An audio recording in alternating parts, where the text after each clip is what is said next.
Let me ask you this question. How do you usually out unaffected by card effect monsters? Most people would say either by kaijuing the card, or by linking it off for Underworld Goddess, or simply by jumping over it by battle. And yeah, you would be right. These are probably the most practical ways of outing monsters that are literally that annoying of being unaffected by card effects. Unfortunately, it's not always that simple. First of all, kaijus really aren't seeing much play in competitive gameplay because they trade 1-for-1, so why would you play a card that is, not the best at dealing with a lot of cards on your opponent's field when a card like Dark Ruler handles multiple cards at once? And also Underworld Goddess, even though it's a very good card, not a lot of decks can really afford the luxury of being able to squeeze that card in their extra deck if they know that they can't consistently summon it. So in other words, the only real reliable way of outing unaffected by card effect monsters become jumping over by battle, but at the same time, again, it's not always that simple. If your monster not only is unaffected by card effects, but also just happens to be indestructible by battle, you have managed to create an ultimate weapon of destruction. And the one way of achieving this would be by summoning number 59 Crooked Crook using Astral Karibo as the Xyz material, which would actually give you that weird annoying soft lock as long as you control no other cards, which is important because if you are playing Dinosaur against someone who managed to summon Crooked Crook using Astral Karibo, you can give a token to your opponent with the Lost World, and that way the Crooked Crook loses its immortality, kind of. Crooked Crook summon with Astral Karibo is a massive wall because if it is in defense, your opponent literally cannot deal damage to you unless he can inflict piercing damage or attack directly, or inflict effect damage, or win in like another way such as Exodia or by decking you out, which you actually have a lot of control over because if you're playing more cards than your opponent will most likely deck out unless he has something like a Prank Hits Pranks or something like that so you can consistently recycle back your cards into the deck.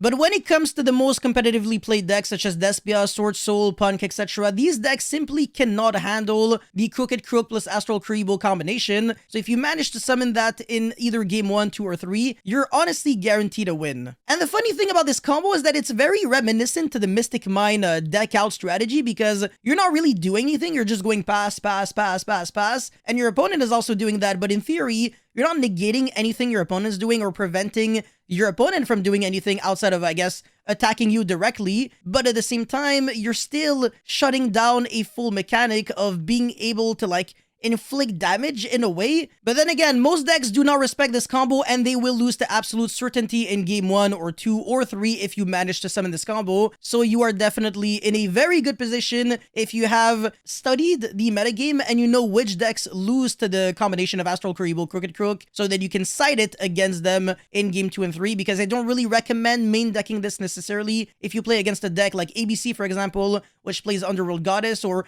a deck that can shuffle back cards from the graveyard into the deck, or attack directly, such as Sky Striker with Hayate, or inflict piercing damage, so I don't know, Virtual World with a guy dragging the Thunder Charger, literally anything, I guess, that would be an indirect win condition. You're gonna be kind of screwed because you're not really doing anything. Again, you're just summoning Crooked Crook in defense and you're passing turn for like 40 turns straight. And also you have to have more cards in your deck than your opponent. So if you are, playing a 40 card deck, it's not gonna be as good unless you're going second. Your opponent kind of went full combo and you are doing that, through your opponent's interruptions, which is something that people have been doing in the past, and even in the most recent YCS, which is YCS Hartford, which was a strategy ran by Matthew Van den Heuvel and managed to go undefeated in Swiss with ABC Brave Theron. So that's basically all I had to say concerning the Crooked Crook combo with Astral Karibo. Let me know your thoughts about this in the comment section below. As always, don't forget to like and subscribe, and I'll see you guys very soon. Peace.